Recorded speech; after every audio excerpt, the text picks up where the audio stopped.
आगच्छन्तु विद्यार्थिनः व्याकरणं पठामः। और व्याकरण में भी आज हम व्याकरण का जो मूल तत्व है, कारक है, अर्थात जिसके आधार पर ये समस्त वाक्यों की रचना की जाती है, उस कारक प्रकरण को लेकर हम आपके सामने प्रस्तुत हैं बच्चों।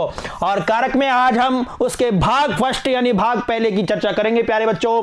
और कारक का सामान्य परिचय जानेंगे, कारक का सामान्य परिचय, इसके अलावा विभक्ति परिचयश्च और विभक्तियों का परिचय जानेंगे। और ये जो आपका विषय है बहुत महत्वपूर्ण विषय है, क्योंकि समस्त जो व्याकरण के वाक्य रचे जाते हैं, संस्कृत के वाक्य रचे जाते हैं, वो इसी कारक के आधार पर रचे जाते हैं प्यारे बच्चों।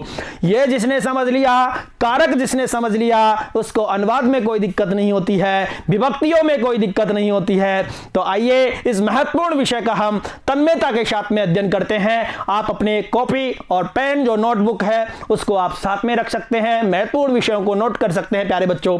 देखिए आइए, पहला कारक प्रकरण है। और कारक शब्द क्या है? देखो, कारक शब्द को मैंने एक दो शब्द यानी दो धातु, क्री धातु है और इसमें कौन सा प्रत्यय है? नवुल प्रत्यय प्यारे बच्चों।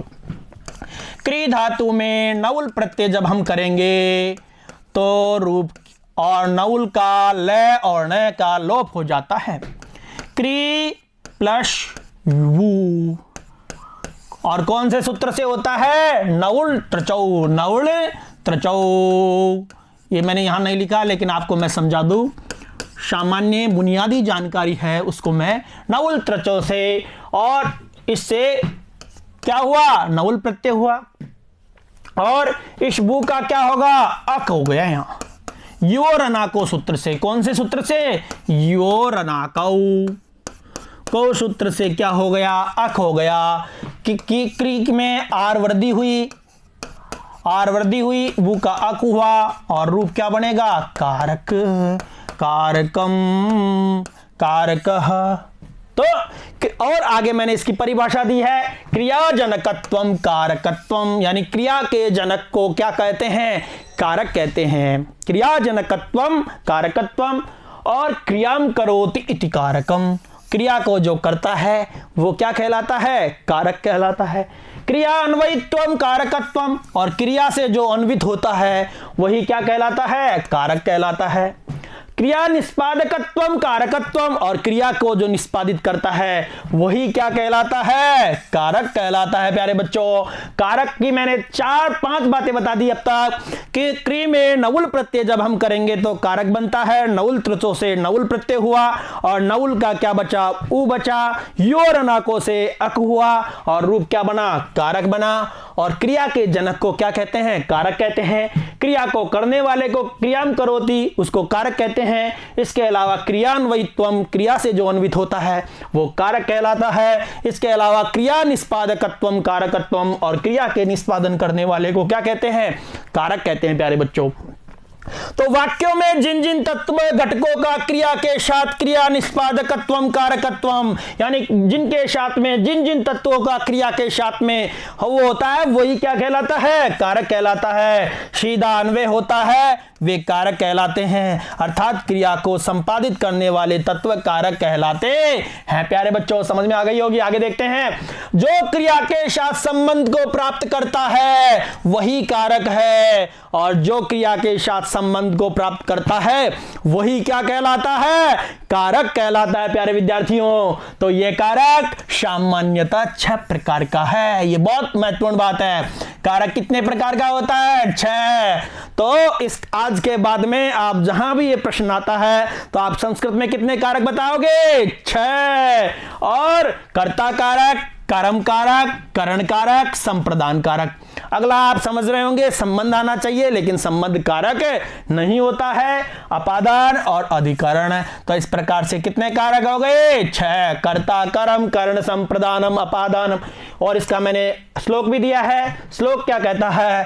कर्ता कर्म च करणम च, कर्ता कर्म च करणम च, संप्रदानम तथैव च, अपादानाधिकरण इत्याहु कारकाणि षट्, कारकाणि षट्, यानी कर्ता कारक, दूसरा कर्म कारक, तीसरा करण कारक, चौथा संप्रदान, पांचवा अपादान, छठा अधिकरण। इस प्रकार से कितने हो गए टोटल? 6 हो गए प्यारे बच्चों। और यहां यह धातव्य है कि संबंध को कारक नहीं माना गया है, संबंध को कारक नहीं माना गया है। इसका कारण भी मैं आपको बताऊंगा, क्योंकि संबंध कारक का सीधा अन्वय क्रिया के साथ नहीं होता है। जैसे रामः ब्राह्मणस्य पुत्रम पश्यति, रामः ब्राह्मणस्य पुत्रम पश्यति। अब यहां राम क्या देखने की क्रिया, पुत्र से संबंध है, और राम है पुत्रम पश्यति, देखो राम पुत्र को देखता है। अब न कि ब्राह्मण से, यानी राम की जो पश्यति क्रिया है वो ब्राह्मण के से न होकर के किससे है, पुत्र से, और अतः संबंध है, यहां षष्ठी विभक्ति है, तो इस संबंध को कारक नहीं माना जाता है। तो समझने की बात यह है कि यहां राम को देखने की क्रिया पुत्र से संबंध है, यानी पुत्र से संबंधित है, न कि ब्राह्मण से। यानी राम ब्राह्मण से पुत्रम पश्यति, राम ब्राह्मण के पुत्र को देखता है, राम ब्राह्मण के पुत्र को देखता है, राम पुत्र को देखता है। तो संबंध किसका है, क्रिया से, पुत्र को क्या देखता है, पुत्र देखता है। अब इससे सीधा क्रिया से संबंध नहीं है इस ब्राह्मण से। आइए और देखते हैं बच्चों, एक वाक्य में सभी कारक देखते हैं। जैसे एक वाक्य में बहुत बार, ये प्रसिद्ध उदाहरण है, बहुत बार इसी को उदाहरण को बताया जाता है। अयोध्यायाः राजा गंगा तीरे गोष्ठाद विप्राय अस्तेन गाम ददाति। यानी अयोध्या का राजा गंगा तीर पर, अयोध्या का राजा गंगा तीर पर गोष्ठाद यानी गोष्ठ से, विप्राय विप्र के लिए, हस्तेन यानी हाथ से, गाम यानी गाय को, ददाति यानी देता है। अब यहां बच्चों देखो, अब यहां संबंध देखते हैं हम। देखो अयोध्या ददाति, गलत, इसका संबंध ही नहीं है, यहां संबंध नहीं है, षष्ठी विभक्ति है, यहां संबंध है, लेकिन यहां संबंध राजा, राजा ददाति बढ़ गया। राजा गंगा तीरे ददाति, राजा गंगा तीर पर देता है, कहां पर देता है, राजा गोष्ठा ददाति, राजा गोष्ठ से देता है। राजा विप्राय ददाति, राजा अस्तेन ददाति, राजा गाम ददाति। यानी संपूर्ण वाक्यों का अर्थ निकल रहा है, क्रिया से संबंधित है, और लेकिन यहां अयोध्या का संबंध नहीं है। तो यहां राजा, गंगा तीर, गोष्ठ, विप्र, हस्त और गोष्ठ सभी देने की क्रिया से संबंध है, अतः ये कारक है। देने की क्रिया में अयोध्या का सीधा संबंध नहीं होने के कारण वह कारक नहीं है, यद्यपि अयोध्या पद का अन्वय राजा के साथ है। यानी अयोध्या का राजा कोई भी हो सकता है, राम हो सकता है, दशरथ हो सकता है, लेकिन यहां सीधा संबंध नहीं है, अयोध्या ददाति, ये वाकई नहीं बनता है। आप समझने की कोशिश करो, लेकिन कारक वही होता है जिसका अन्वय क्रिया के साथ होता है। तो यहां अयोध्यायाः राजा, राजा ददाति, राजा गंगा तीरे ददाति, राजा गोष्ठा ददाति, राजा विप्राय ददाति, राजा अस्तेन ददाति, राजा गाम ददाति, कैसा भी वाक्य बना लो, लेकिन अयोध्या ददाति नहीं बनेगा। तो इसका सीधा संबंध क्रिया से नहीं है, क्रिया से अन्वित नहीं है, और क्रिया का निष्पादक भी ये नहीं है। तो हमारी जो भी परिभाषाएं थी, क्या थी कि क्रिया जनकत्वम कारकत्वम, क्रिया का जनक भी नहीं है, यानी क्रिया का जनक कौन है, राजा, राजा ही तो हुआ। क्रियाम करोति, क्रिया को कौन कर रहा है, राजा कर रहा है, अयोध्या नहीं। क्रियान्वयित्वम, क्रिया से जो अन्वित है वो क्या है, कारक है, लेकिन वो अयोध्या नहीं है। उसी प्रकार से क्रिया के निष्पादक को भी क्या कहते हैं, कारक कहते हैं। तो मैं समझाने की कोशिश यही कर रहा हूं बच्चों कि यहां देने की क्रिया में अयोध्या का सीधा संबंध नहीं होने के कारण वह कारक है नहीं है, यद्यपि अयोध्या पद का अन्वय राजा के साथ है, लेकिन कारक वही होता है जिसका अन्वय क्रिया के साथ होता है। तो ये अच्छे से आपके समझ में आया होगा। आइए देखते हैं प्यारे बच्चों, इन कारकों के आधार पर प्रथमा से संबोधन पर्यंत विभक्तियां होती है। इन्हीं कारकों के आधार पर प्रथमा से संबोधन, जैसे प्रथमा रामः, रामम, रामेण तृतीया, रामाय चतुर्थी, रामात् पंचमी, रामस्य षष्ठी, रामे सप्तमी, हे राम, ये संबोधन। तो इन्हीं कारकों के आधार पर प्रथमा से संबोधन पर्यंत क्या होती है, विभक्तियां होती है। कारक विभक्तियां कुल 7 हैं। कितनी है, 7 हैं। प्रथमा, द्वितीया, तृतीया, चतुर्थी, पंचमी, षष्ठी और सप्तमी। इसके अलावा जो संबोधन होता है वो प्रथमा में ही माना जाता है बच्चों।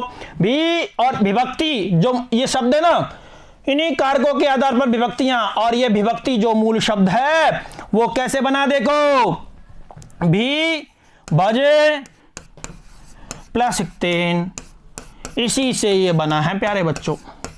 भी भज एक 3 और भी भय भय और क इस ग हो गया और ग का क हो गया और रूप क्या बनेगा, विभक्ति रूप बन जाएगा प्यारे बच्चों। इसका ग हो गया, ग का क होकर के विभक्ति बना। तो सामान्यतः कर्ता में प्रथमा, ये समझ में आ गई होगी, कर्म में द्वितीया, करण में तृतीया, संप्रदान में चतुर्थी, अपादान में पंचमी तथा अधिकरण में सप्तमी विभक्ति होती है। लेकिन कर्ता में तृतीया, कर्ता में तृतीया कब होती है, कर्म वाच्य में, और षष्ठी भी होती है, षष्ठी के भी देखेंगे। तथा कर्म में प्रथमा, कर्म में प्रथमा होती है, कब होती है, कर्म वाच्य में, और ये षष्ठी विभक्ति भी यहां दिखाई देती है प्यारे बच्चों। तो कर्म में प्रथमा और षष्ठी विभक्ति भी दिखाई देती है प्यारे बच्चों। आगे देखते हैं जैसे इनमें द्वितीया, तृतीया और सप्तमी का अर्थ है आश्रय। बच्चों एक बात मैं आपको और बता देना चाहता हूं कि कारक विभक्तियां होती है, कितनी होती है, 7। इसके अलावा विभक्तियों को वैसे प्रकार में हम बांटे तो विभक्तियां 2 प्रकार की होती है। कितने प्रकार की होती है, 2 प्रकार की। पहली होती है कारक विभक्ति, दूसरी होती है उपपद विभक्ति।